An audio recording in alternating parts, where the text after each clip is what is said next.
What's going on, my friends? I am Dustin Stelzer with Electrician U, and today is Q&A day.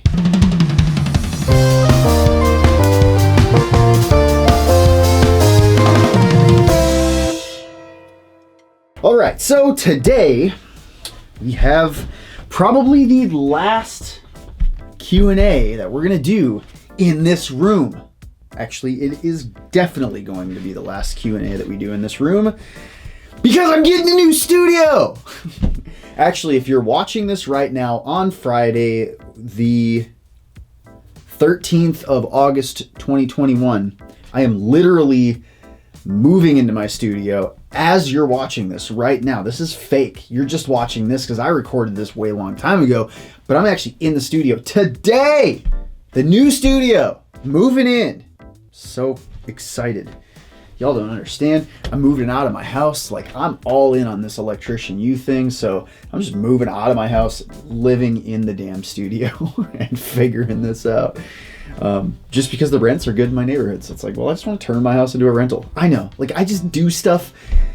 That's me. I'm just like overnight. It's like, all right, gonna make a huge life change tomorrow. Nah, why wait till tomorrow? Let's do it right now. I've just always been that way. You don't belong here. That happens all the time. I don't like fully pay attention. What is this guy? What is this? There's kind of a methodology to how we do these. Every one of them seems to be about the same. Have a little trivia question, and you got to stick through to the end for the answer.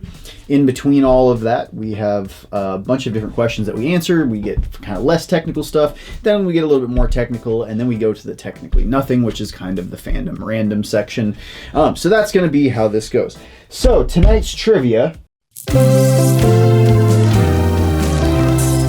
Today's trivia question is: the ability of a magnetic material to concentrate magnetic flux is what? Stay tuned to the end. Make sure you watch all the way. Put your guess in the comments below so that we can all judge and laugh at you when you got it wrong at the end.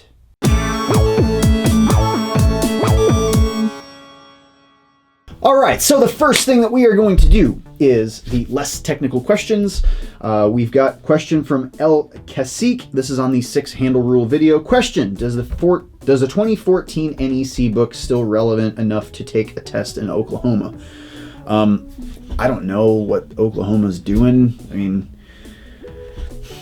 it's a valid question because there's a lot of places that are just not up to date. They're not on the 2020 code cycle yet. Not even on the 2017, some places, honestly. There's some places that are probably way older than that. You need to look at your state, at what the testing requirements are. And sometimes it's going to change by the municipality too, so some cities might have something different. It's a state exam for the most part though. Most states, I just don't know off the top of my head whether or not Oklahoma is a state like that, but I would just go to your state licensing board, type in Oklahoma electrician licensing, .com or whatever, and go to the website and it'll say all that. Every state has all of this stuff in their requirements that are listed on the state for you to become a licensed electrician in the area. So hope that helps. All right, next question is Samuel Benton on the 4 surge protector short. Question: for anyone that might know, I have a circuit breaker finder and I'm trying to replace some outlets. When I go to find the breaker, every single outlet in the house says that it's on the same breaker. All right, I mean, it's probably just an older house. That's common. It sucks, but it's common. I flip it and none turn off. Is there something wrong with the wiring or not? Or do I just need to do the old-fashioned way of finding the breaker? Okay, when you say that everything is tied to one breaker, and when you turn the breaker off, it's not turning any of the stuff off, then those things aren't tied to that breaker. Does that make sense? Like, if you're trying to shut something off, everything should shut off if it truly is on that breaker. If it is labeled that it's all on that breaker and it's not, that's a different thing. Also, whatever test method that you're using, this is less technical, so you might be a homeowner, not actually an electrician. If you're like, you need to test with a multimeter what's going on. If you're using one of those little sniffer things, the little beep, beep, beep, beep, beep, that's not telling you anything. And a lot of older houses are wired in crazy ways. So I would, honestly, I would just hire an electrician, have them come out there and like figure out what is actually happening. But depending on the circuit breaker finder, you might be getting some crazy weird readings because things are wired in a certain way. If you're doing something that's supposed to be a low voltage circuit tracer and you've got the power turned on, you're probably going to fry the thing, but you're going to get different readings as well. There's some circuit seekers and things, like Greenlee's got one that is meant to be put on line voltage circuits and actually sends a circuit through the entire thing. So just like, I don't know what your testing method is. I don't know the circuit. I don't know the setup of your specific situation. There could be absolutely something wrong with all of the wiring, or it could be that you don't know what you're doing. And I would probably say it's a mix of both of those things. So I would just be really careful. But if you're saying that everything in the circuit is tied on the same breaker and you're turning the breaker off and nothing's going off, then I don't think you're using the tool right, or you're getting a weird reading on the tool by saying everything is going back to the same spot. That just doesn't seem likely. It seems like there might be some fault or some user error in the situation. So I'm trying to put that as nicely as possible. Call an electrician. All right, next question we've got is NorCal on the live from 625. What up, bud? What's up, bud? Sorry, I just slang talked you there.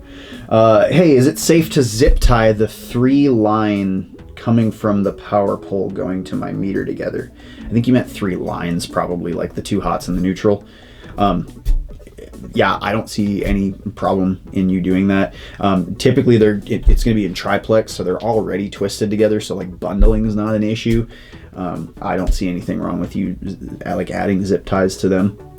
I don't know why you would need to, unless you're in a situation where like yours are like not triplex and they're individual conductors, or you've got some parts like sagging or something like that. But yeah, there's nothing wrong with doing that. We've got on the multi-tools, the second of the 2 multi-tools video on lay ANH, whatever. On, I'm gonna call you on. Hey Dustin, I'm a pharmacist in hospital. I really want to become an electrician as a side job. Why?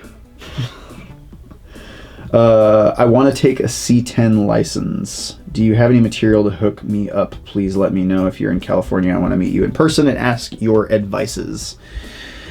Okay, here's my thing. You don't become an electrician as a side job.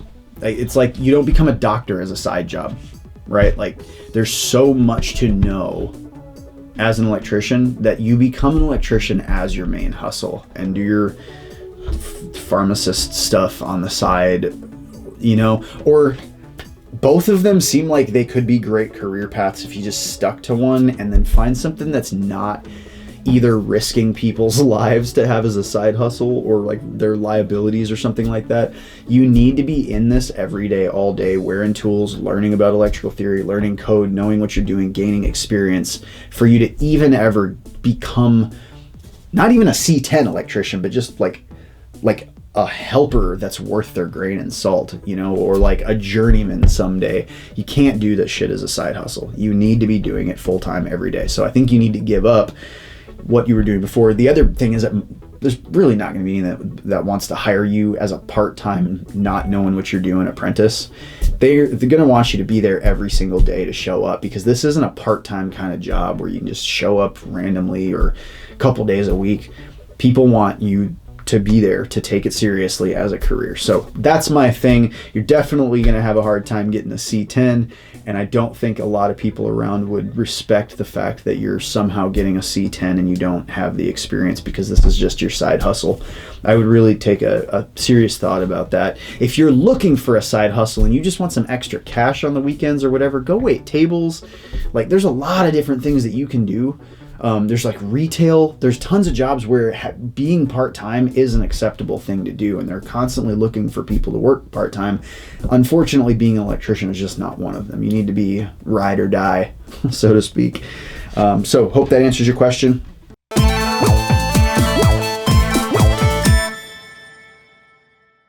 All right, the more technical questions, we have got G Hammer on the 6-handle rule. Okay, given some jurisdictions require the main service disconnecting means at the meter, could that theoretically make otherwise illegal panels fair game again? It would be terrible practice, but could someone do it? I think so. Here's the thing with, I think what you're asking is the like existing panels, if they're legal, and it does mention that in here. Yeah, 408.36 overcurrent protection, exception number 2, for existing panel boards, individual protection shall not be required for a panel board used as a service equipment for an individual residential occupancy. So there's leeway in like existing situations. It's really if you're upgrading or if you're putting a new service in. I guess I don't know what you mean by fair game, like fair game to be replaced or fair game to not have to be replaced. Yeah, I don't fully understand what that question is. I'm sorry. But hopefully that code reference answered what you were trying to get at. All right, then we've got on the same video, Death 502. I'm still a bit lost on all this 6-handle rule shit. So does this affect a sub panel with no main disconnect? So to answer your first question, I'm going to keep reading, but to answer the first question with a sub panel, it's the service that we're talking about. So you have to be able to disconnect the service. So if we open that back up again, 230.71 max number of disconnects. Each service, not each panel board or sub panel or anything like that, each service shall have only one disconnecting means unless the requirements of 230.71b are met. 2 to 6 service disconnecting means, this is again talking about turning the electrical service off. This isn't talking about going inside to all these other different sub panels and panel boards and stuff everywhere. It's the electrical service. So hopefully that clears everything else out, because now you're talking about 200 amp service coming into the box. You have a 100 amp breaker that goes to a sub panel. So that sub panel you can completely take out of this conversation. That 100 amp breaker though, if that is, what we're really talking about is a panel that doesn't have a main, doesn't have a single main to shut off. They used to bring feeders in, or service entrance conductors, into a panel on the lugs. They call it a main lug panel. We still have those around. Where it's main lug, there is no main disconnect to de-energize that entire thing. So they're just using all of the breakers on that to shut power off without having a main to disconnect the entire thing. That's the problem here. So it used to be okay for people to, as long as you had 6 handles and within 6 throws of handles, you could shut the entire panel off. That was okay. But now they're saying, no, you have to have a single disconnecting means. Or there's certain situations where, again, in 230.71b, the 2 to 6 service disconnecting means, in these specific situations, it's okay to have 2 to 6 handles to throw things. They just can't be all in one enclosure. They have to be in 6 different enclosures, or controlling 6 different panel board enclosures. But that's what B is talking about. So, yeah, the heat pump, everything, I think that clears all of that up. So it's only at the service, it's service disconnect, and it is trying to make sure that it's very easy for you to walk up to a service panel and de-energize that whole panel. This next question is on the Shorts for Surge Protectors video by Sameh. Hello, thank you for the great information. I have a question. I'm adding a 60 amp sub panel to my small metal shop. The shop is set on dirt. Do I need a grounding rod? Yes, you do. The building itself, the structure needs to be grounded, especially if it is a metal building. Anything that is metal in that building has to be bonded together still, just like we would normally do. Building steel needs to be bonded. If you don't have a slab ground of some sort, you need to tether that service to the ground. You need to have some kind of grounding electrode conductor that goes into the earth, so that your earth potential and your electrical systems, ground and neutral, are all bonded at that same potential. So yes, you do need to do that. I'm try to give you a code reference. I don't want to sit up here and tell you to do something without giving you a reference. 250.50 says grounding electrode system. All grounding electrodes as described in 250.52A1 through A7 that are present at each building or structure served shall be bonded together to form the grounding electrode system. Where none of these grounding electrodes exist, one or more of the grounding electrodes specified in 250.52A4 through AH shall be installed in and used. So what they're talking about is most metal buildings are going to be built on a slab, a concrete slab. There's going to be rebar inside of that slab. There's going to be metal piping probably inside that slab. So adding all of these parts together and making sure they are all bonded together and they're at the same potential. You don't have metal up here that has a difference of potential than metal down here. And when somebody touches it, there's potential, there's current that can flow through them because there's a voltage, there's a difference of potential between the metal. You want everything to be bonded at the same potential. So usually you would do that by tapping onto the UFR ground or the ground, the concrete encased slab ground. But if you don't have one, then you have to add one. Then in 250.52, it goes into the different types of grounding electrodes that you can use, which you can read all of that. Talks about 250.53, installation, supplemental electrodes. Another thing to figure out too is like your area, whether or not they're going to require you to do supplemental rods or not. Like here in Austin, you can't drive a ground rod more than 6 inches in the ground. It's just like we're on solid bedrock. There's like you have to get a jackhammer essentially to clear out enough just to get it down in there. So we don't even get a very good ground as it is. So a lot of times they want us to put supplementary ground rods off. I think it's probably more because a lot of people are like cutting ground rods off and saying they drove it all the way. So the inspectors are being smart and they're like, fuck it, let's make them put 2 of them in the ground then. So I hope that kind of answers your question. Like you need to have something. You do need to have some kind of ground rod. You can put a plate. They make a ground plate that you can bury, dig down in the ground, throw this whole plate in there. You could use a ground ring. So like if you wanted to dig a trench all the way around a building and actually build a ground ring, you can do that. There's all kinds of different things that you can do. So look into 50.50 if you are indeed an electrician. If you are not, then hire an electrician to make sure that you're getting this building grounded right, because the last thing you want is to not do this right. All right, the last one for the more technical questions is going to be Shuha 24. What causes 50 amp breakers to heat up if the load on that is around 40 amps? Loose connection, lower gauge wire. This is on the bad breakers video. So a few things you got to understand when you have a conductor and current is going through it. Current builds up heat when there's a resistance, and every conductor has a natural amount of resistance to it. So naturally putting 40 amps of current through a conductor is going to heat the conductor up, but it has the possibility of heating everything up on that circuit.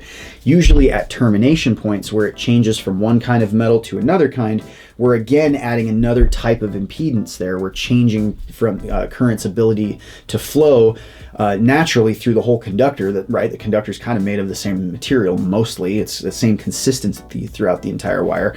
But then you have a point of termination where we change to maybe like steel or aluminum or some kind of different metal. So now it's overcoming that changing current again, and it creates points where there's new resistances. Where there's new resistance or impedance, we have the possibility for more heat buildup. So just at termination points too, you'll notice if you ever take like a FLIR scope, you're not going to find like a hot point in the middle of a wire somewhere. It's always going to be at a termination point. So it could be something, I don't know your situation, I'd have to be there to look at it, but it could be something where, yeah, you have loose terminations. You would probably notice like the heat where the thing is hottest is probably at that termination point.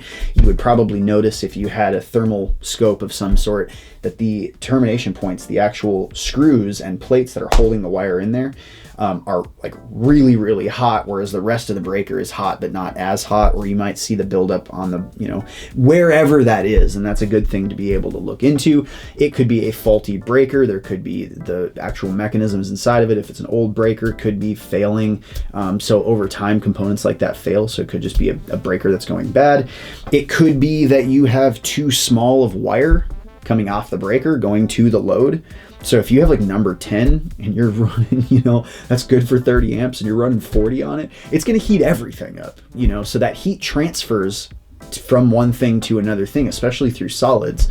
So there might just be more going on. I don't really know. There's different situations, but I mean, 40 amps in general, just 40 amps is a lot of current to be going through a conductor. So you shouldn't really be able to feel your breaker though and feel heat. So heat is a byproduct of something else going on. So it wouldn't hurt. I mean, 40 amp, 50 amp breaker, what is that? 50 amp breaker. If you got an extra 50 amp breaker sticking around, like, stick it in there. And if that's not the case, are you really getting 40 amps on this load? Are you getting 40 amps on both of the phases? So is like red 40 amps and black 40 amps, or do you have like 40 amps on one and 60 amps on the other? Is there a neutral? Is there no neutral? There's just a lot of things, right? And are you taking any kind of readings at the load for the piece of equipment, and are you taking readings at the panel? You kind of need to, like, when you're diagnosing a problem, what's cool is you see a lot of like older techs that have been out in the field for a long time troubleshooting. What they don't go into a situation and just start like ripping things open and making assumptions, right? What they do is start asking questions in their head. And I love to do this to people out in the field. It pisses people off. It's like, it's the whole point when you're troubleshooting is you're constantly needing to find information to be able to knock things off your list. The more information that you can gather, the better that you're going to be able to make a guess about what's going on. So what I would do is, if somebody ever called me from the field and they're like, hey, I've got this motor, it's not working. I'm like, okay, so what are all the voltage readings? And they're like, well, I don't know. What do you mean? And I'm like, voltage readings. Give me, like, what's the data? Well, I didn't take any. Like, all right, fucking call me back later. They would take voltage readings, call back. And they're like, all right, I got all the voltage. I'm like, okay, so what's the current on A phase, B phase, on neutral? Did you test that? And they're like, no. I'm like, all right, fucking bye. Yeah, give me data. They call back again. It's like, okay, every time that you do this, it pisses somebody off, but it makes them think. They get it after a while. They're like, okay, I'm not going to call him until I have every bit of data in front of me. I have tested everything. I've checked every termination. I've used my multimeter on every fucking setting possible, and I've gathered all of the data that I could possibly gather. And even then you'll call him like, did you do this? No, what? You know, so it's irritating. But like, my whole point in talking about that is gathering as much information will help you answer the question of what's going on with that breaker more. Maybe you have, I don't know, you just didn't really give me anything. You just said what's causing it. So you didn't tell me what kind of breaker it is, how old the breaker it is, what the environment is, what kind of load it's running on it, what the voltage readings are that you've gotten, both at the load, when the load turns on, how long it stays on, if it's a continuous load, if it's a heating element, if it's a motor load. There's so many different things that you should be able to give somebody as information and say, I have tested this, and this. And then that would tell me, like, I can go through in my mind and just bat shit away left and right to come up with, well, all right, well, this is probably the fucking problem. So hope that answers your question. That is the last one for the more technical. Now let's get into the technically nothing. This is the fandom and random. We've got, under the 6-handle rule, Wizard 3Z Caster, same lawyers that make the US tax code must help with the NEC. Yeah, I think lawyers in general are probably the people that have the final authoring of the NEC. Kind of reads like legalese. You know, it's a lot of, there's the NEC is made by a lot of manufacturers of material. The people that make these things, the people that make these things, these things. Like, there's all different people that make these things that get together. They send some good old boy electrician out, and then another company. It's like NASCAR. It's like NASCAR. It's fucking funny. I've never thought of that before. The National Electrical Code is put together like a fucking NASCAR race, and each person's got their badge from their company, from, like, you know, whoever fucking organizations. It's like tool manufacturers, it's breaker manufacturers, light switches, it's like local unions, it's all kinds of different people, but you have to be part of the club to be able to get in, and your company has to have like paid to have you be able to be in. But it's like a fucking NASCAR race when you go and everybody's got their suits on and who they rep. But those are the ones that are like writing and deciding on the code making panels what's going into code. Sure, they ask all of us out in the field for input, and then they vote on whether or not our input is valid or justifiable or anything like that. But, and I don't know this, but I imagine with as big of a organization as and the NFPA is, National Fire Protection Agency, they come up with the codes and standards for like everything in the fucking country, and it's all fires and, you know, like so much insurance, liability, everything. So everything that they put out, I'm sure, is checked by lots of lawyers, and that is probably the reason that it is the way it is and that it is written so fucking confusing. Okay, next one. Tobias Grove, best code teacher I've ever seen. Thanks, Dustin. Oh man, that should piss everybody off. I'm sure Paul Abernathy, Mike Holt, hearing you say that, are like shaking their head like they just want to punch me in the face. I'm not the best code teacher. I'm not even a code teacher. I just like, I figure if I'm talking about this stuff, I should at least look things up and talk about what kind of code. There's probably shit in all of the videos that I do where I'm talking about something that's specific in code that I'm missing something else that I'm not talking about, because I just don't fucking sit and read code all day for sport and to like argue with other old men about this one article back in 1940 fucking 2 when we were born, like how it changed. I just don't give a shit. I don't care that much.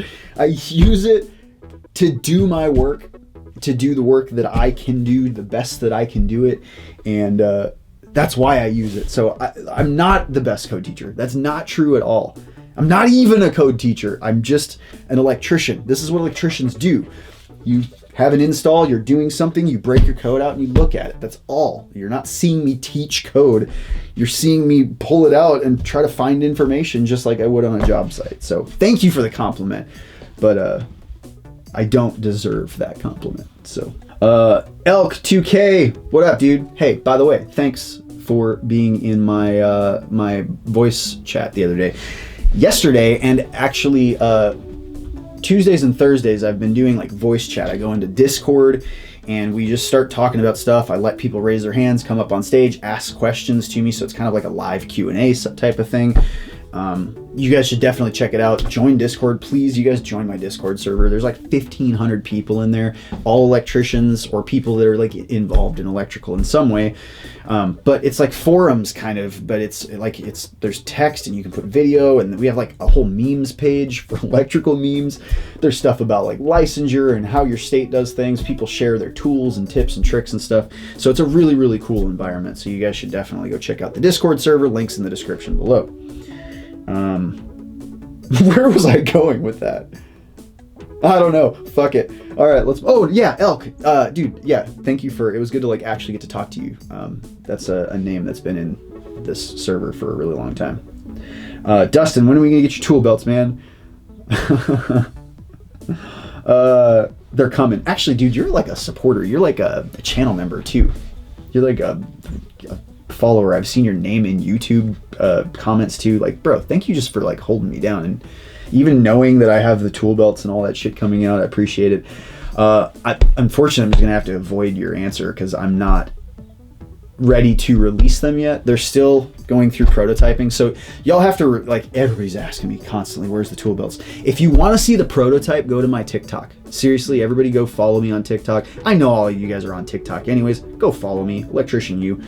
But there's some tape measure stuff that I did recently, and I was wearing the first prototype for my tool belt to just see how it worked and what was going on with it. There's some stuff that once my design on paper was a cool idea, but once it actually like executes on a body, it's like, oh fuck, this needs to change and this needs to move over here, and oh damn, I forgot like this whole thing. So there's a round 2 that is being made right now with like 12 changes. There's probably going to be a round 3, so I would imagine in the next month I'm going to get the second version of the tool belt. I think it's going to take about 2 weeks. No, it's going to take about 3 weeks. I'm having to like pay for special molding for things to be made that aren't made. But I will tell you, it's really cool. It's like partial nylon, partial leather. Looks sleek as fuck. am doing some stuff so that it like, I'm not going to tell you. I'm not going to tell you. That's all I'm going to say. Anyways, it's going to be a while. It's going to be a few months. So we've got probably a month before I even see the next prototype. I'm going to wear it, use it. There's probably going to be some shit wrong with it. So then maybe another month after that, that brings us, you know, like early October. If that one is good, then probably by November, I'm going to put an order in. It's going to take a long time to get a bunch of these made. So it's probably going to take another 2 months or something like that. So my plan, what I'm kind of hoping, is around like Christmas time, maybe like first of the year. I don't know. Again, it just depends on if I can get it all settled and get everything put together how I want it. Hope that answers your question. Max Yield, the one dislike is the dude that loves his electric screwdriver. It's so cool to see as a creator, y'all reference my like old school shit or like things that I've said in videos like a long time ago. There's people that will comment about something specific that I said like years ago in some little obscure thing on Journey to Master on my other channel. And like, you know, that's just cool. It's cool to see that y'all like watch so much of my stuff that you know, like weird references and stuff like that. Or maybe that's just a comment and you had nothing to do with that, but I've actually talked about electric screwdrivers now that I think they're like grandpa tools. Okay, so the last thing that I'm going to do is Zach had some questions that were in the live chat. So in the chat from last week's live, there were some people that I asked about the whole cussing thing, right? Like where I'm at with my, I don't know, age, my whatever level of wisdom that I'm like down here, like I'm trying to become more wise or whatever, just be more thoughtful of people and the impact that my words have on influencing people's decisions or behavior. I don't fucking know. I think I'm just trying to be a little bit more like thoughtful. But I start thinking lately, like, there's a lot of people that can't use these videos. A lot of trade schools out there use my videos in their classrooms. A lot of high schools want to, but they can't because I cuss, and they can't have me dropping F-bombs and get their principal to sign off to let it be in a classroom, which is funny because I'm just like, well, these kids are going to run across it the second they put tools on and go work for a job. Like everybody cusses in the trades. Everybody cusses everywhere anyways. It's such a silly thing even today. Like we're getting to be soft. And have you heard the radio lately? It's like the only thing they don't say is fuck. Like, it's a raunchy place on the radio because the ratings are falling and they need to be raunchy to get people to still listen. Anyways, all of that, I've been thinking about my cussing. So when I first started doing all of this, I wasn't as confident, cussed a lot because it filled space. I actually just cussed a lot in my life, period. I like cussed a lot. And then as the years have gone on, I've gained more confidence in front of a camera and just in general when I talk about things. When I'm talking about something, I don't really need to cuss as much. And so my thought lately has been, should I just stop for the sake of like, not for changing because it hurts somebody's feelings, because I don't give a shit about that. Honestly, if your feelings are hurt by me cussing, change the fucking channel, like go somewhere else. But if I'm offering paid content and so you're coming to pay for something from me, I feel like maybe not cussing is the right thing to do because I'm limiting, you're choosing to buy a thing, and if you don't like cussing, but you don't have another option, you want to do this thing, like, I don't know. I feel like that's a case because you're buying something that it's respectful for me to consider that and not cuss in the paid premium content. So that's something I'm evaluating. Also giving people the ability to like watch this regardless who they are, with their 3-year-old around, if they like cussing, don't like cussing, whatever. But my ability to speak more precisely and actually use words with precision, I feel like as I'm getting older is probably the right move. Rather like, I don't know, man, there's some really good timed like shits and fucks, you know what I'm saying? Like there's some good jokes, there's some like stories that you're telling, you're building up some momentum, and like just like a good F-bomb in the middle of it is just like cherry on a or like strawberry drizzle on top of a cheesecake, you know? So like, I don't know, I feel a couple of different ways about it. But the other question is, if I do that, are you guys going to think that I sold out? I'm not doing it for like financial gain. I'm not doing it because like some sponsor is limiting my speech. I tell all my sponsors, like, I'm going to keep cussing and being me. And if you want to work with me, let's fucking do this. Otherwise, I'm not going to stop being who I am for you. So it's not about that at all. But I just wonder if me not cussing is going to have some kind of impact on y'all watching this video and think like, oh, he's changing now. Really, the only time that I would stop cussing is if it became an issue where I am limiting somebody being able to benefit from my words, from this content. If I'm like cutting off a whole swath of people that would otherwise be able to benefit from it, I think that's kind of a selfish reason to hang on to cussing. Being me has always been my thing, and just continuing to be who I am. But there's a point where it's youthful ignorance to hang on to an ideal like that. There's a lot of better ideals maybe that I could hang on to. So I'm just trying to include everybody in my bubble. I know you can't please everybody. I love being me also, but thinking about who I was, who I am, who I want to be, and where I'm going in life has kind of been my jam lately, in general with my life. So that's something I've been thinking about. Anyways, let me get to these questions. Holy hell.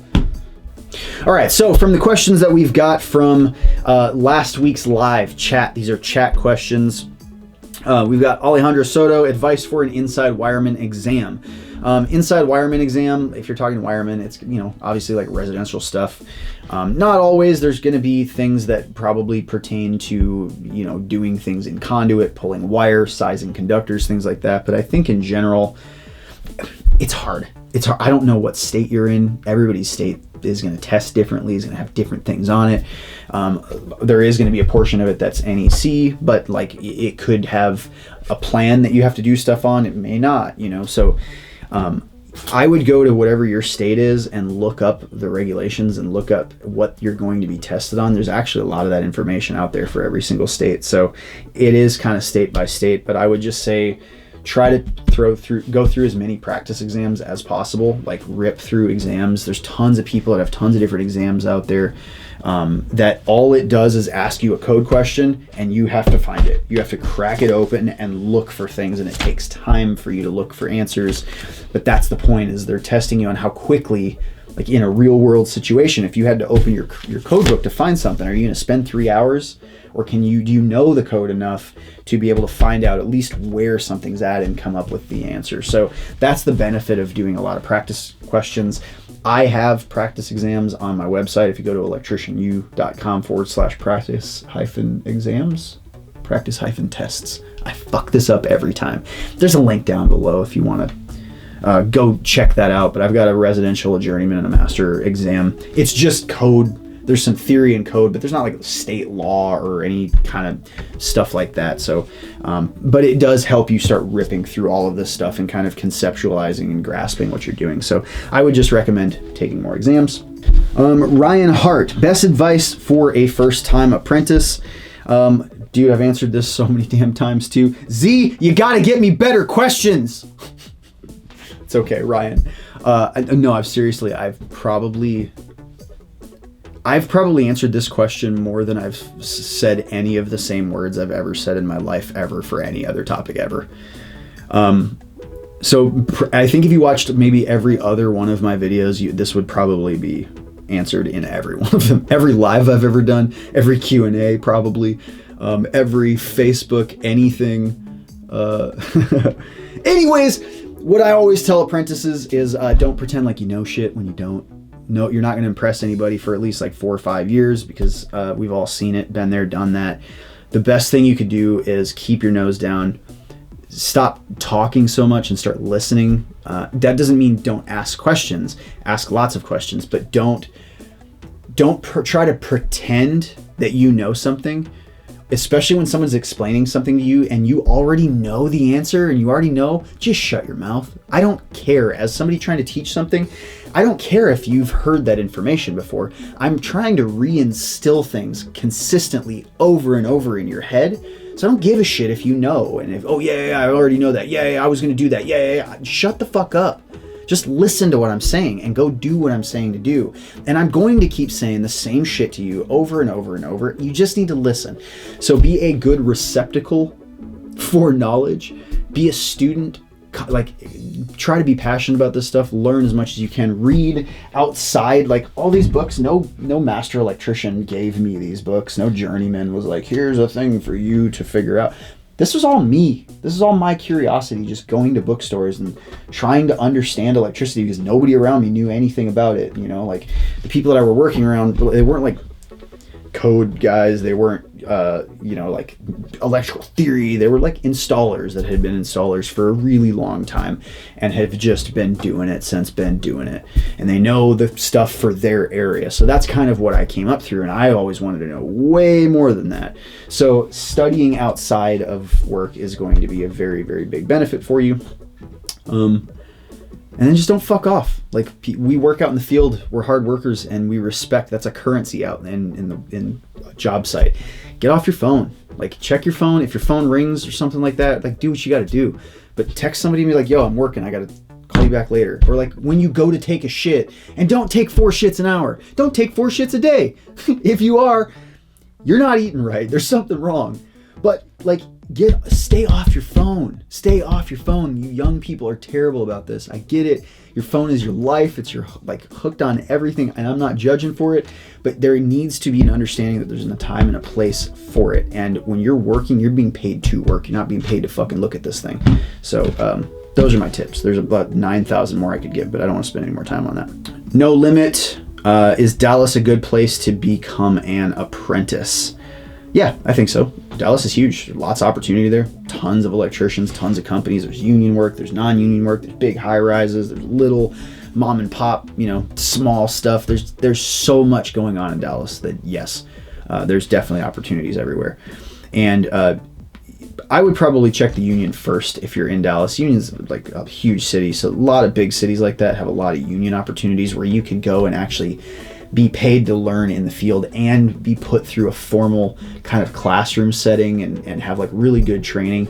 I just recommend doing that if that opportunity is available to you. If you can't get in the union, then go non-union. There are merit shops or non-union shops that, you know, a lot of companies too, because there's such a union presence, they will send you to school still, just so that you have kind of a competitive knowledge base and everything, as a lot of the union electricians up there.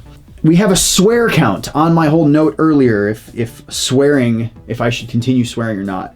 And it seems like we have 6 people that said I should continue swearing. 1 person had no preference either way, which I'm going to put that on the side of for swearing. And then against swearing was 4. So definitely the majority of people, even though that's not a great sample. 1,000 people is still probably not a great sample. But 11 people is not a good enough sample for me to make a decision on. But I think if you guys have noticed over time, like my cussing has gone down just naturally. Just as time has gone on, you know, like I don't use it as a filler so much. I do it as more of like an emotional exclamatory remark or something that's like in addition to something that I'm talking about. So.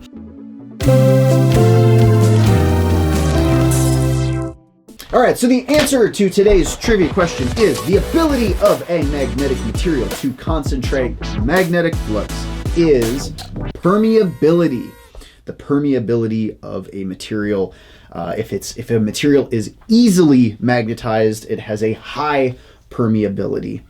A measure of permeability for different materials in comparison with air or vacuum is called relative permeability. That's all I got.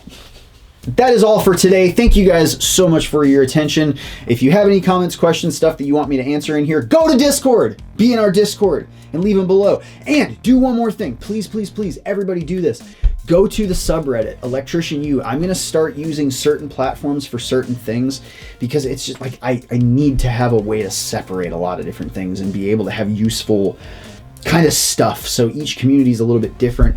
Go to Reddit, please. Go to the subreddit, r/Electrician U, and any of your questions that you find, if you find some crazy stuff that you would want me to talk about and like actually do some kind of React thing, all of my React stuff that I'm going to start doing probably Wednesdays is going to be stuff that you guys send me.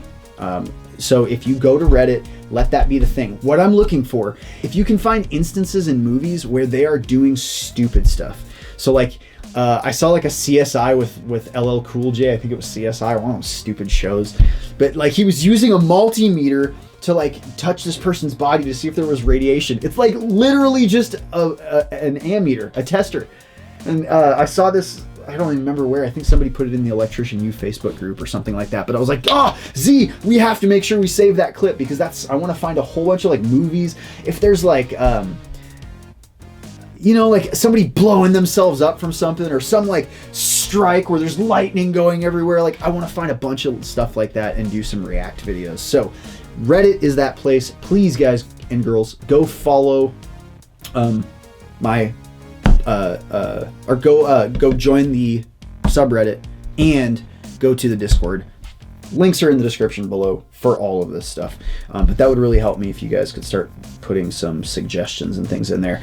And I would like to start putting more Q&A stuff, more questions than just YouTube in these videos. Mostly we pull all of the Q&A stuff out of YouTube, but I think doing a day on Instagram, for example, where I answer DMs and stuff from Instagram within Instagram. I think I'm going to start doing stuff like that too. So anyways, enough talking. Thank you guys so much for everything. Make sure you join the channel. There's channel membership. You can get your name up on the screen on the Monday videos. You can get my phone number and actually just text me silly questions, send me videos of stuff. I might send you videos of stuff, but it's just a way to communicate with me for the 1000-volt members. Hit the like thing, hit the notification bell, lets you know every time I have an episode. Love you, crazy people, and I'll see you in the next one.